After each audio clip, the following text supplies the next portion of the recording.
Magandang araw mga kaibigan. Bigyan natin ngayon ng opinion reaction itong post ni Rob Rances 30 minutes ago. Isa ito si Rob Rances sa mga paborito kong DDS vlogger na palaging sumusulat ng kanyang opinion sa nangyayari sa politika. Ganito ang kanya, why the Pinks are betting big on impeaching Sara and what they're really after. Sila atat na ma-impeach talaga. Sila yung maiingay. So bakit? Ano bang talagang motibo nila? Okay, so basahin ko Let's not kid ourselves. The renewed push for Vice President Sara impeachment, fueled by the pink black and their media, NGO, and legal networks, might wear the mask of accountability. But behind the curtain, this looks like less like justice and a lot more like political baiting. Okay. Yung sinasabi nila is justisya, accountability, truth. Ganon ang mga pahayag nila. Either joint statement or yung mga press conference, mga rallies. Kaya lang, sabi ni Rob Rances, this is more of a political baiting or there's a deeper political agenda. Okay. At first glance, you'd think it's about democratic ideals. But if you follow the power games of Imperial Manila long enough, you will smell what there really is.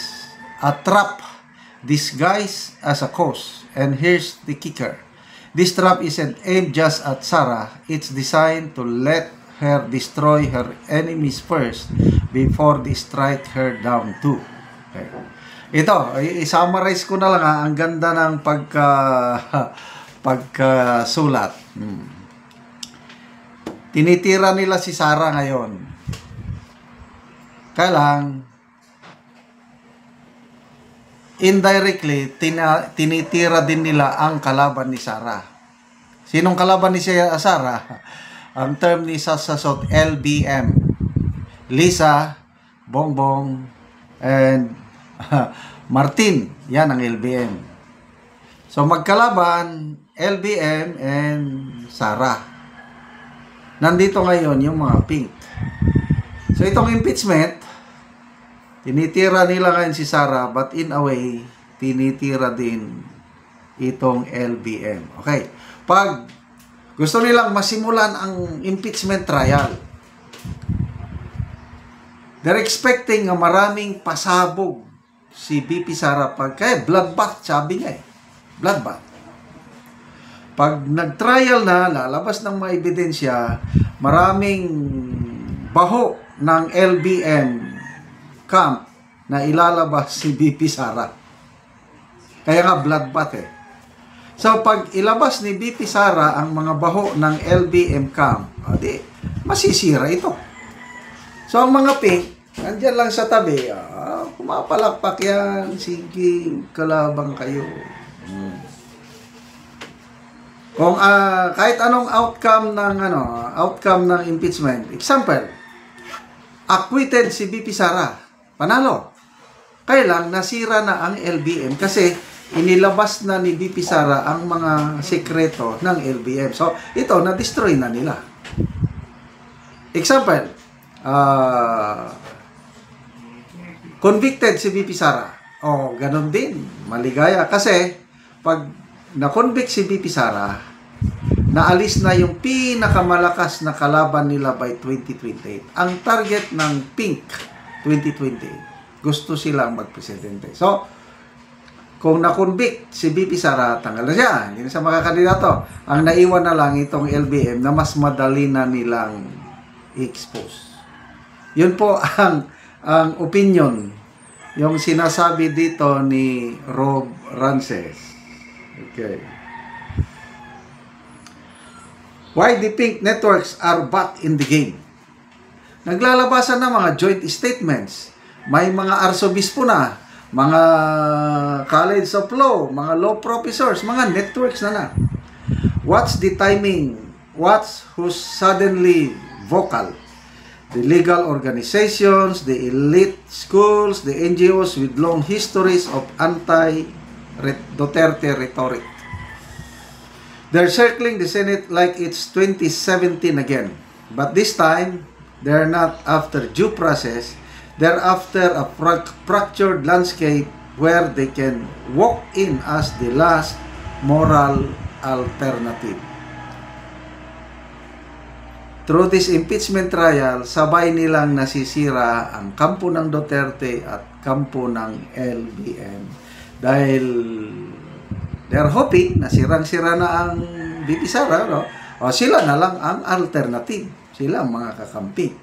Ganon ang opinion ni Rob Rances. Okay. Sabi niya, they forgot one thing, the diligent loyalty of the massa, ang mga taong bayan. Okay. Here's what these pinks and politicos always underestimate. The people who ride habal-habal to vote. The people who cried for Duterte when he was flown to The Hague. The people in Visayas, in Mindanao who know what betrayal smells like.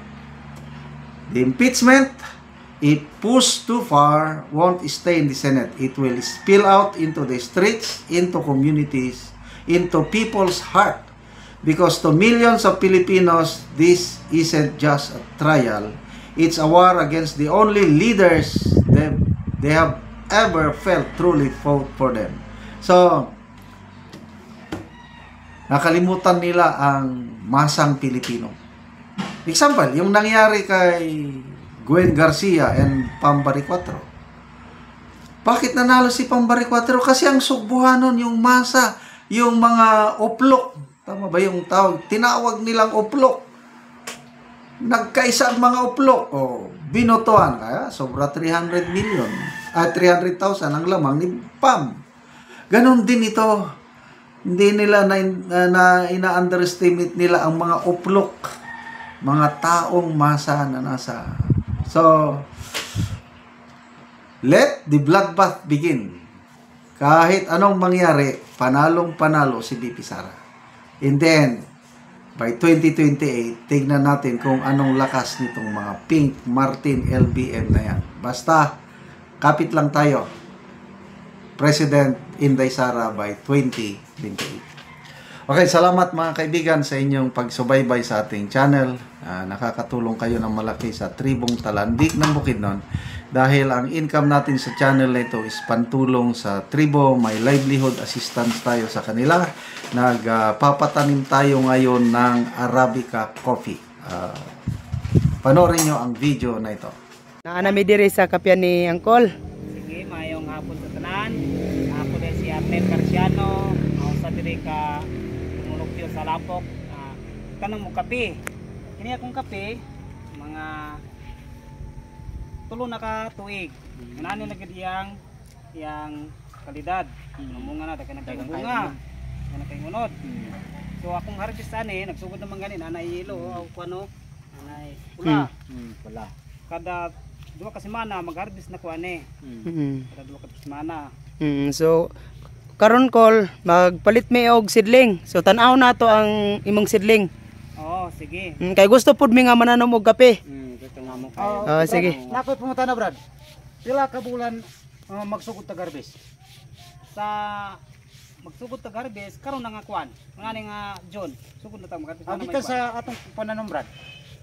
14 ka bulan. 14 ka bulan. Na si bunga. Sige. 14 di ka bulan Sige. sugod na magarbis. Ilong sa 18 ka bulan. Ano ni akong sidling? Mga 5,000 ka punuan ni akong sidling.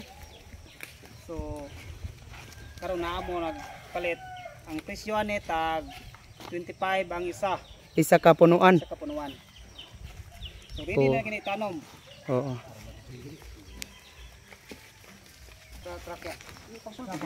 So gakuto na gyud ang among gipalit padulong sa sakyanan. Kay nagpakiraw gyapon mi og bunggo. So daghan ni gyud ang among gipalit nga sidling. Ano ni? Karga na sa sakyanan. Yan is tagian nga sakyanan. Oo. Oh, sige. Mao na niya ang ibayad namo sa sidling nga kape. So kini 16,400. 2 3 450. 16,450. Oh. So, salamat kayo sa inyong bayad, inaot nga padayon ng inyong pagpalit sa among similya diri sa kape. Salamat kayo sa Ginoo. Salamat.